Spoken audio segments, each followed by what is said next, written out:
everyone. Happy Friday. I am live.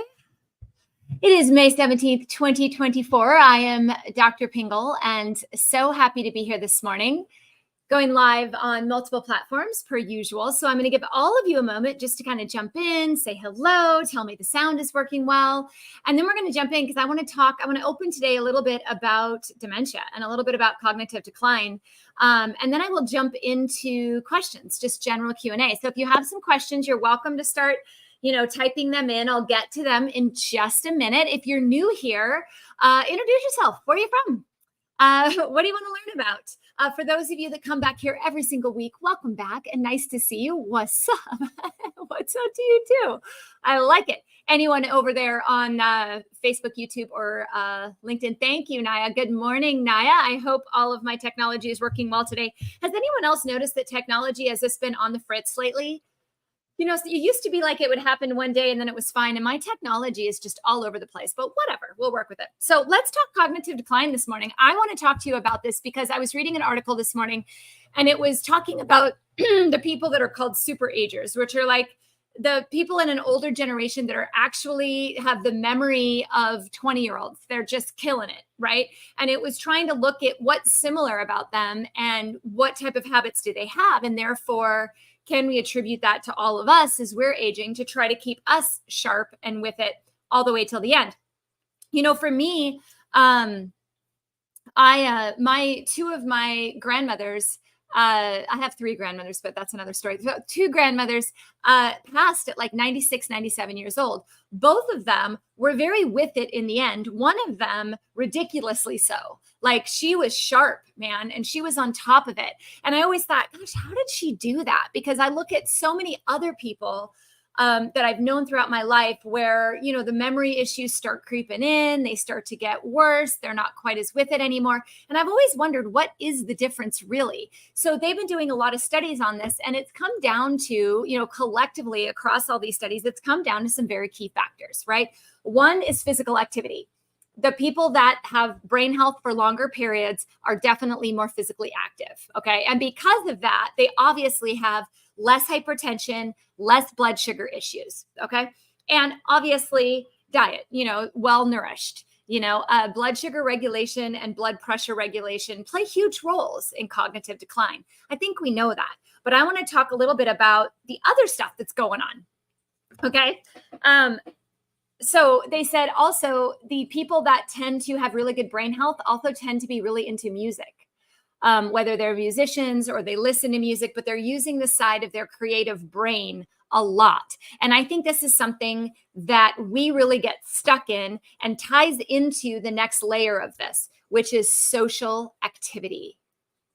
Now, we're coming out and from out of the pandemic into this era of digital, everything being virtual. I'm a mom of teenagers, and it kills me that kids aren't getting together to do stuff. They're meeting online, right? Or they don't even pick up the phone and talk to each other. It's all in digital type communication through social media, through phone, through whatever. And one of the biggest factors in mental decline is social. Are you out talking and communicating and exchanging energy with other people?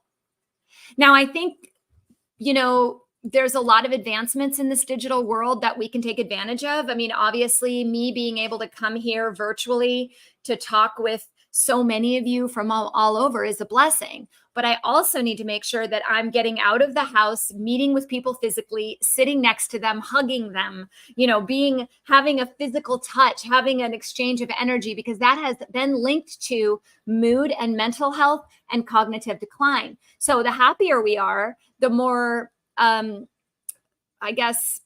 self-confident we are with where we are and accepting of what we are, the healthier our brains. But we tend to get really caught up in that analytical side of our brain. And for those of you that have been following me, forever, know that I talk about this bear in the woods. When we're in the woods and we see a bear, we run. We just run. We don't really think about anything else. We get really in our head. Where can I run to? Where can I run next? Oh, when's the next bear coming? Oh, what am I going to do? Oh my gosh, what if he hurts me? Oh my, and we start to worry. And that clock starts going in our head like this. And then in the middle of the night, we wake up going, right? Anyone? Anyone wake in the middle of the night with their brain going? Anyone have trouble falling asleep because their brain is going? Anyone? Right? We get really caught up in the intellectual, the left side of our brain, and we don't tend to spend as much time in the creative side of our brain, right? Or the physical activity of our body.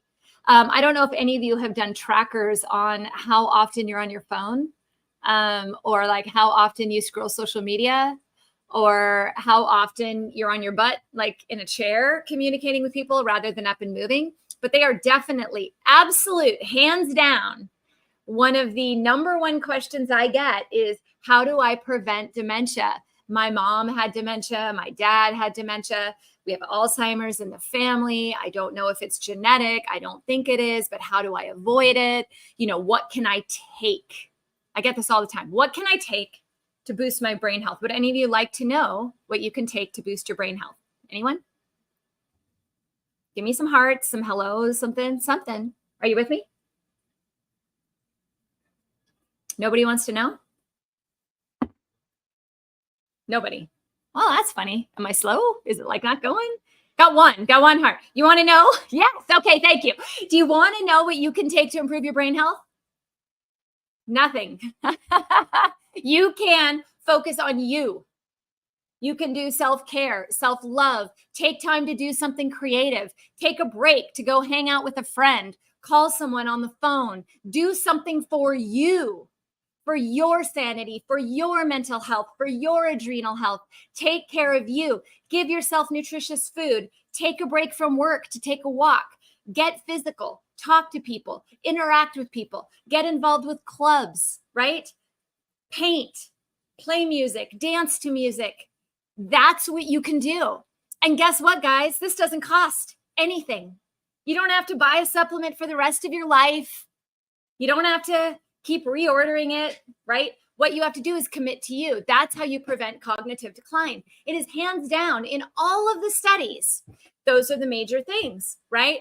And I know that sleep is brought up a ton. Sleep and blood sugar regulation are brought up a ton when it comes to Alzheimer's, right? You're not sleeping well. You have poor glucose control. Well, guess what fixes that?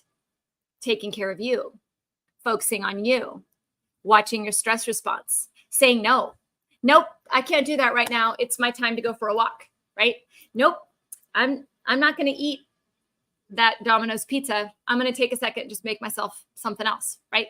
Like all these things that we make throughout our day. The best thing you can do is commit to you and your health and your body. And if you do, it will reward you. And it's cheaper than going on all these mental health supplements, which may or may not help, right? I know. All of you are like, no, Dr. Pingle, I wanted to know what I could take. It doesn't work. And I get asked that all the time. Hey, I heard about this tea or this supplement that boosts brain health. What do you think? And I'm like, well, are you sleeping? What are you eating? Are you exercising? Are you doing anything for you creative? And are you hanging out with people? And I think one of the biggest problems with the pandemic is it's just caused a ton of isolation. And isolation has been linked to depression, anxiety, memory loss, physical decline, heart attacks, strokes, diabetes development. We are not meant to be alone. It takes a village, right? I think that's a lot why healthcare in general are moving a lot into groups and group programs and things. I mean, I personally, by the way, guys, I have the most amazing group for the Total Energy Turnaround. If you guys are listening today, you are amazing. I get together. It's all ladies this time. I don't think we had a male sign up this time, unfortunately. But we all got together last night, and just the interaction, the support, the community, really, really was awesome. And although we're doing it over a virtual environment, which obviously, ideally, I'd love to do it in person, but these women are from all over the nation, right? But to be able to get together and really support each other and hear each other's stories and understand that they're not alone when they're struggling with perimenopause. They're not alone when they're struggling with trouble sleeping. They're not alone when they're frustrated with life and having a hard time kind of kicking themselves out of that mindset. They're not alone when they're having trouble getting out to the gym, or, bills come in and they get mounted up with all this pressure and they don't know who to serve first, them, their kids, their husbands, who, like, what do you do? Their work. How do you prioritize life? And when you start to understand I'm not alone, we all can work this out together. We can all be part of a unit and figure this out. We can support each other as we change our diet. We can support each other to say, hey, it's okay if you had a bad day. Tomorrow's another day. One of my favorite quotes hanging on my wall back here. Where is it? Right there. Today, you are exactly where you are supposed to be. What happens tomorrow is up to you. So true and so simple. Sometimes we just have a bad day.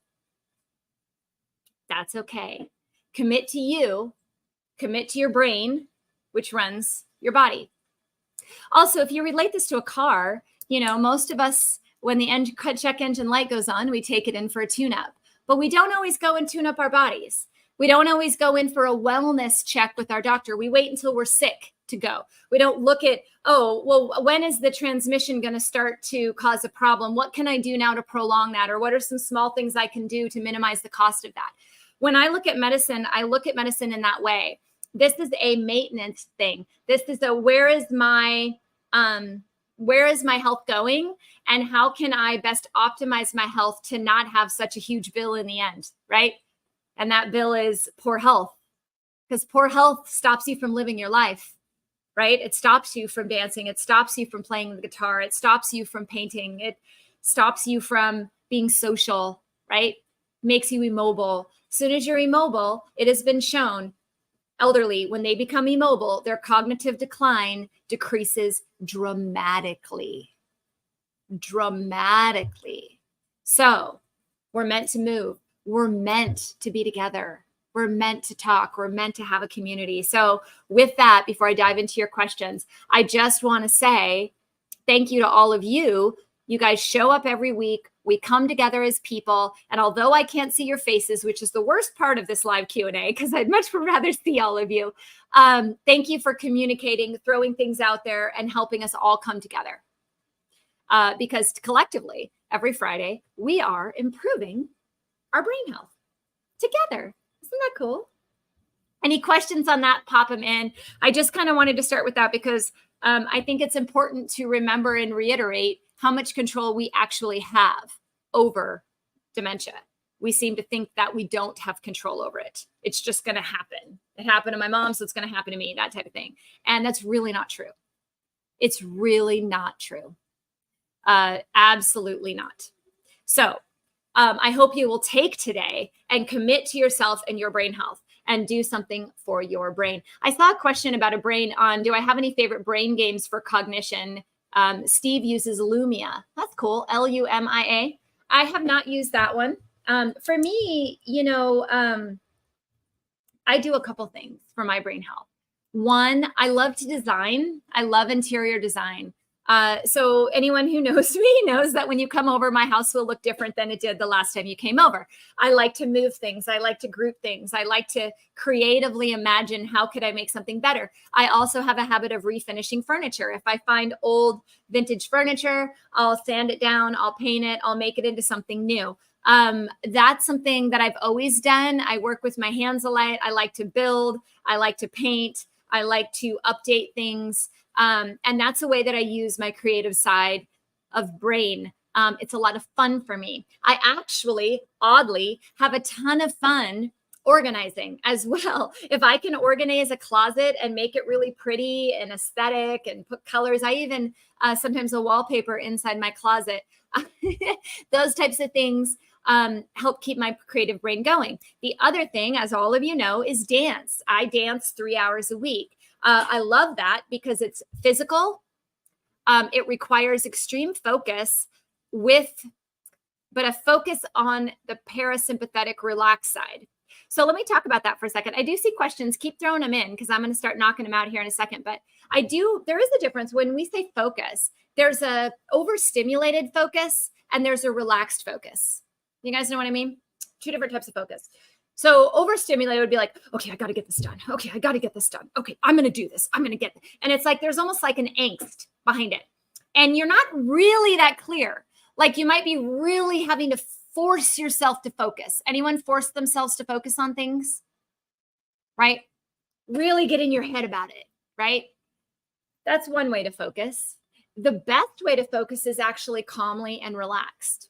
When you relieve that pressure off yourself, take deep breaths and get into a calm state and access the parasympathetic nervous system. So you could do this with yoga, Pilates, certain types of stretches, breath work.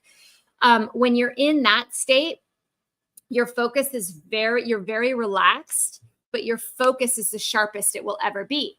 So what I love about dance and what I've learned from dance, and hopefully you can take some sort of like life lesson from this, is when I first started going to dance class, I really, really thought about the choreography all the time. In fact, I had someone ask me, how do you remember? I think it was Carol, how do you remember all this choreography? And at first I didn't, because I was always like, oh my gosh, what's next? Oh my gosh, okay, no, wait, my arm's supposed to go here. And I was overthinking it. And then I realized if I just learn the moves, we do them over and over again in class, right? And I just kind of slightly remember, oh yeah, that's the next one. And then I just relax and I just listen to the music. My body will actually naturally just start moving with the music. Even if the move isn't perfectly right, if I miss one move, it'll go right on to the next move. And that's because I'm just giving into the environment. I'm letting my body just flow. I'm not forcing it to flow. And if I miss it, I miss it. And if I don't, I don't. But I'm enjoying myself. If you can get to a point in your life where you can just let your body flow, let your ideas flow, you will be more focused. But we spend so much time trying to control it. And that's a cortisol response. That's our adrenal glands. That's that bear saying, oh, you can control whether the bear comes or not. Oh, wait, no, you can prep yourself. Let's get a machete and we'll just carry that around with us and just walk around and wait for it until it pops out. You can't live life that way, guys, because it will cause cognitive decline. It will cause your blood sugar to change. It will cause high blood pressure. It will cause hormone imbalance. And then it will cause all sorts of gut issues, nutrition issues, which then make you age faster, which then increases your metabolic age, which then slows you down and makes it harder for you to exercise, be present in life, mindful and whatnot, because you're kind of just like, it's like all the stuff just falls on top of you, right? So anytime you can calm the body and then do a task, the better. Little trick is play classical music while you work or some sort of music. I play a lot of kind of like coffee house music when I work. I don't know, things that I kind of like sing along to, but they're kind of in the back of my head and I can just kind of type along and do stuff. And I find I get far more done when I do that. When I'm in a quiet room, I don't, because my brain takes over. So I have to have my right side brain going. I think there's a trick that you can like draw with one hand on one piece of paper and then write stuff on the other, and you have better memory retention. You guys ever heard that? Because you're using both sides of the brain at the same time. You guys are really quiet today. Normally I get like all sorts of stuff coming through. Is it just a quiet day? Is this topic boring? It's okay. I'll look for questions. We'll jump into those. I just find it interesting how much we can trick our brain into protecting us, right? It is kind of tricking our brain into it by just looking at how can we calm that stress and how can we be really proactive towards our brain health and our body by just simply focusing on us and prioritizing our own health. Can you guys see Piggy back there on the screen? You see her? She's back there snoring. Can you guys see her on Instagram? She's dead asleep and snoring very loudly. All right. I'm going to look at some questions. Let's see what we got. You love this topic, Wendy? Oh, good. You guys are just being quiet. Sometimes I worry. You guys, sometimes it's like you guys are just and all firing up. And today you're like kind of subdued. Although I will tell you, I went to dance class last night and I was doing an R&B. And normally and it's an R&B class that I take on Thursdays. And usually when I go to dance class, I'm like psyched. I'm like, woohoo, let's go. And last night I was just kind of like, I think I was a little bit tired. Maybe it's just the cycle of this month. But I found myself a little bit more subdued. And today I'm a little bit more subdued. I'm not in my usually fired up mode. I know. So maybe it's the fired up that you guys jump to. But I do want to say this is something I'm very passionate about, because the fact that we have control over our health is something that conventional medicine doesn't let us understand. They just say, well, when you feel fatigued, come to me and I'll give you a pill and I'll take care of it. That is not the way health works. You have to treat it like a car. Regular tune-ups. You got to anticipate problems. When a car gets older, you think, okay, when's the transmission going to fail? Okay, when do I need to change the tires, right? We need to do that with our bodies as well. We need to really pay attention to what happens as we age and how can we keep ourselves in a very active and healthy state as long as possible. Because as soon as we're immobile, we will decline. Absolutely. Right. Thanks for sharing. Oh, thanks, Margie. My class was really subdued today too for some reason. Oh, that's okay. We could be subdued. Maybe someone will ask a question that'll get me fired up and pop me out of my subdued mood, right? Naya, I love saying no to things that don't serve me. Naya, that's a really important practice that I don't think enough people do, right? How many of you say no to things that don't serve you? How many of you find yourself when you say no, making excuses about it? Oh, well, I'd love to be there, but I have all these other things to do, and I just got to be here and there, and gosh, I'm just so sorry. I can't be there. Just say no. No, I'm so sorry I can't be there this time. Hope to catch you next time. Like, why can't we just keep it that simple, right? I think we try to make excuses. We try to please other people. And the bottom line is sometimes things don't serve you. And it might be something a lot of fun. It's just at the moment where you're at right now in this moment, it is not beneficial for your health to do that. Now, maybe next time it will be, right? I found a lot of people also coming back to that social isolation thing, because I said, social activities are important, but that doesn't mean jam pack your schedule with social activities all the time, because there needs to be a balance of you time as well. Just saying, if you're someone who has a job that keeps you virtual all day, or you're sitting on your butt all day, try to get up, walk around, talk to people, say hi to people in the grocery store, try to get out of the house, try to get out and socialize with people, set up a monthly dinner with your friends or something like that. So that you really can have that social interaction and that social support, because it really is so important. Okay. Okay. Any other questions on the brain? I see a question from Wendy coming in. I'll hop on that on lion's mane, which is always a good one. Okay. All right. Okay. Let's jump into that. I love this topic. Thank you. Awesome. Thank you, guys. And for those of you that are new here, tell me where you're from. Nice to see you. Welcome. I see some new names, especially on Instagram. I can't see who's on Facebook, YouTube, or LinkedIn. So you guys have to comment for me to see you. Can you guys hear Piggy? She is like totally sawing logs right now. Oh, good morning, Piggy. God, to be a French bulldog, I tell you. All right. Wendy is asking about lion's mane and what I thought of it. One of my friends mentioned it yesterday. Yeah. So lion's mane is mushroom. I actually love the use of all of these immune boosting mushrooms. I think there's never a one size solution for all. Like I was saying, what can I take for brain health? There's never like one thing. But one of the things that I have found that applies to multiple areas of health when it comes to immune, brain, hormone, liver, all of this is taking a good variety of mushrooms. And I put them in my coffee. So I do a regular coffee, and then I'll put like some mushroom powder in there. I use Om. It's OM is the brand. There's a bunch of different mushroom blends. Also, I think I saw someone ask about protein. Their website isn't functioning, Planet Protein. Someone asked about protein, and I was going to say I use Planet Protein, and I know their chocolate one has mushrooms in it, but I also add mushrooms to that. You said their website isn't functioning. I found, I just ordered for them like 3 days ago. I found it wasn't functioning for subscriptions, but it was functioning for one-time orders. I did write into them and let them know, but I don't know if they got it or not. Planet Protein, I'll tag you on this. If you hear this, your website is not functioning well, especially for subscriptions. My code, Pingel20, Pingel in all caps, 20, does take, I think 20% off on Planet Protein. That's the one I use for protein powders. With that said, there are a lot of really good ones out there. It's looking at the main brands that are mostly nutraceutical only. So like as a naturopath, I can get to a bunch of different brands that you may or may not be able to find. You can always reach out to my office if you want access to a database with really high-end supplements. All you have to do, reach out to Angela at my email or through DM or whatever, and just say, hey, Dr. Pingel mentioned a warehouse, an online warehouse for high quality supplements. And she'll tell you how to get there. That's no problem. I'm happy to do that. But things like Thorne makes some pretty good ones, which is THORNE, but those are through a website like that. Da Vinci has a really nice one that I like. It's really coming down to the flavors that you like and making sure that it's clean. The reason I like Planet Protein is that it's like 9 ingredients and it's like flax and chia, and it's not a whole bunch of synthetic junk in there, right?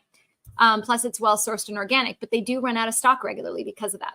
So that's been a downside. I love the way lion's mane powers up my brain. Yeah, well, there you go. So Naya uses it, but it is great for brain health, Wendy. It's great for so many things. She was mentioning Four Sigmatic has a nice vegan protein and they use mushrooms in their product. Yeah, I was going to say Four Sigmatic is a popular one that I use in my coffee as well. I have Four Sigmatic and I have OM and Four Sigmatic. So, all right. If you guys hear hammering, I have someone in my yard hammering on my wall, getting some gutters put up. Fun stuff over here at Pingle Land. Hopefully Piggy won't bark.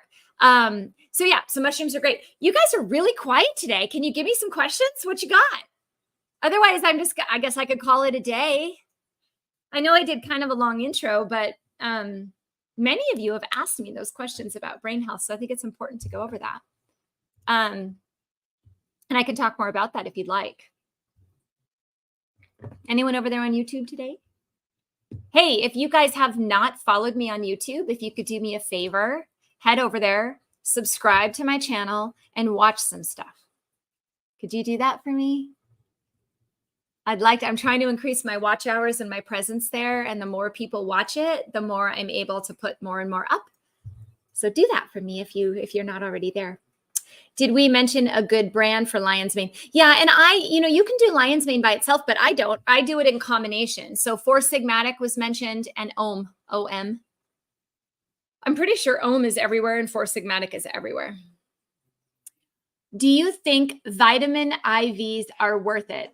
I do. However, let's talk about why you would need a vitamin IV. So in somebody that has really good gut health, low stress response, eats a good diet, I don't feel like you always need a vitamin IV as a maintenance type thing. However, I'll tell you, if I even get the hint of an illness, or I've been around people who are sick, like if my son has the flu or something, not only do I get an IV for him at the sign of first symptom, but I also get an IV myself because it helps really get the body hydrated. Which, let me just talk on that for a second. The importance of hydration in the body for clearing the lymphatics, right? So when we get sick, what happens is we contract this virus or whatever, and our lymphatic system tries to move it out of our body and it starts spreading it around, right? So the faster you can move it out of the body, the less likely it has to just sit around and grow, right? So the more effective our lymphatics, the less likely for us to have a lot of symptoms. And that's why you could have two people in the same household that are exposed to the same virus. There's a lot of different factors about what one person will get really sick and the other person maybe won't at all, or maybe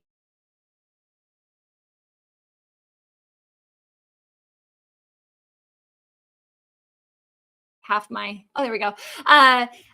We have to look at liver health, right? Is the liver working effectively? And we have to look at microbiome. Is the body's immune system and the gut health in check? And you can have all these different factors inside one body, which makes two people exposed to the same virus have a problem.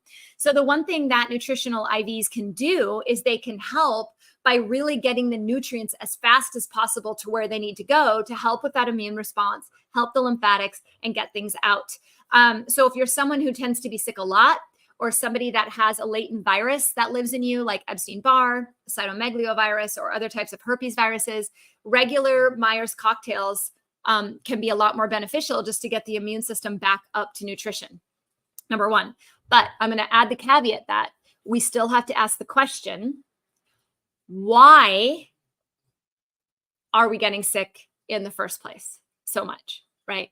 So if you're someone in those scenarios, yeah, the IVs can help boost it, but we still have to address why are we making our body so vulnerable? Any type of infection is opportunistic, right? Opportunistic, meaning it's waiting for the environment to allow it to grow. So when we're really stressed out and we're in our head, like we talked about earlier, we're not resting, we're not digesting, we're not repairing cells, we're not nurturing our immune system, we're not getting nutrients in. So the body's not going to have what it needs. So an IV can help get those nutrients there, but we still have to address why weren't the nutrients there to begin with, like vitamin C. I know a lot of us were always told, drink orange juice when you get sick for the vitamin C. The vitamin C part is not wrong, but one of the number one vitamins that's depleted when the body is under stress or has issues with cortisol is vitamin C. It's not available. And then we have a reduction in antioxidants because vitamin C is an antioxidant. So is selenium, so is zinc. Those are also depleted when the body is under stress. So whenever we're under stress and we're running from that bear all the time, we're actually depleting the nutrients we need to help our immune system, our lymphatic system, our liver, all of this that helps clear viruses and bacteria. We're basically kind of like turning off the engine on it. So they just sit there and then they start to grow mold, It's kind of like if you just put something on a conveyor belt and it doesn't move and it just I'm just going to sit here and multiply, right? So in order to stay healthy, we have to get things out of our body as fast as possible. So the hydration component of the IV is really important. In fact, I do 2 bags when I get sick. I do a Myers cocktail, which has vitamin C, B vitamins, all the minerals, magnesium, and it has hydration. And then I do a piggyback bag of hydration before or after it. So I do 2 bags at once. So I'm so hydrated that I pee everything out, right? After it's being utilized. So yeah, I do find them helpful. They're really expensive though. So I don't think every single person needs them regularly. I think you have to look on it on a case-by-case basis. But if you're someone who's sick a lot, latent viruses, having a hard time with that, definitely get them and address the gut health, the stress, the immune system at the same time. Steve says he's liking Rise mushroom tea, RYSE. All right, thank you. And he does the Myers cocktail bags before trips. Yep, that can help too. Yeah, there's a lot of regulation issues going on with IVs, by the way. I used to own an IV bar way back in the day when IVs first became popular. So I don't know, this was maybe 2014, 2015, 2016, somewhere in there.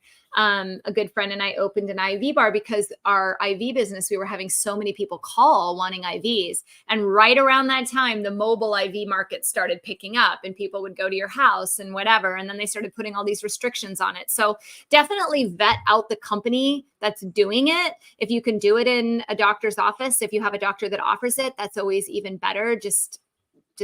But not to say that I don't have some amazing mobile IV companies that I use for my clients. I do. Absolutely. Where's another question right after that? Oh, for electrolytes, is Celtic sea salt just as good? No, not necessarily. It was interesting. One of the articles I was looking at before I came on the live to discuss was they did a study that said people who salt their food have higher incidences of hypertension and disease and cancer, gastrointestinal cancer. And I thought, wait a minute now, is that the salt or is it the fact of who salts it? Like, did they check? Were these people obese? What was the rest of their diet? Were they eating a lot of nitrates and heavy salted foods and then they're adding salt to it? So there was a lot of limitations to that to be able to come out here effectively and say there was a link. I think the study was kind of faulted there. It didn't really control enough variables, but it is an interesting discussion because there are certain levels of electrolytes in certain foods. Electrolytes are not just salt. We've got salt, potassium, magnesium, potassium, and also hydration matters. So I think, the way I get my electrolytes is through vegetables primarily. But if I were traveling or I was out in the sun or it was really hot, I would use an electrolyte powder that is more comprehensive than just the salt personally. Adrenal function. Oh, okay. I'm coming to that. Hang on. What's a safer option to drink water out of instead of plastic? Glass. Glass. Tons of water bottles out there. Actually, I have a little sleeve for this one because I know at some point I'm going to drop it. Thank you for the reminder to drink my water and take a breath. Let's see. What test do you use to check adrenal function. Okay, so first of all, if you type on any of my feeds the words lab or the word labs, LABS, it will send you a DM with the link to download my lab list, because checking adrenal function is not simply checking a cortisol. That's important. And you can check it in blood, which looks at how much you're making. It's a total cortisol versus saliva, how much is being utilized. One of the biggest mistakes I find is that people just check it in saliva and it comes back low, and they think they have Addison's disease or they think their adrenals are tanked. And that's not always the case. Often their total cortisol in blood is high, but in saliva it's low, which means it's not being utilized appropriately, which means it's a conversion issue or a functional issue, not an amount issue. So I think if you're going to look at cortisol itself, you have to look at both side by side. I find I don't typically have to use saliva because I can tell if I look at all those things on the lab list by things being imbalanced, what pathway that cortisol is going to. So for example, if you have cortisol, but you feel like crap, you have all the signs of adrenal fatigue, and let's say your saliva comes back low, but you have a ton of estrogen. Well, I know that the cortisol is probably going to estrogen. If we have a ton of DHEA in the blood and none in the saliva, I know it's probably converting into estrogen, right? So by looking at the balances between things, you can infer a lot more about adrenal function than simply a test. Okay. So I am in the process of working on a lab masterclass type thing for all of you. So stay tuned on that. Right. If you sign up for the lab list, if you write down, if you type labs and download the lab list, I'll contact you when I have a masterclass that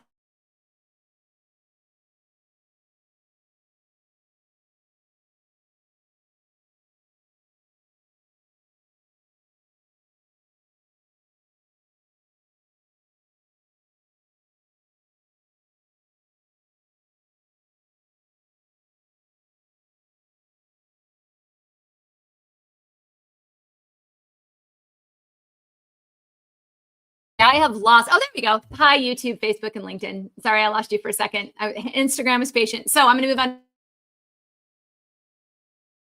which is a thyroid medication. One of the top 5 thyroid medications in our country, actually. Did you know that? That thyroid medication is one of the top medications in our country. And here's the problem with that. Does everyone have a non-functioning thyroid? Is that common? Like in the past, was that common? If we go back, so many people had thyroid issues versus now.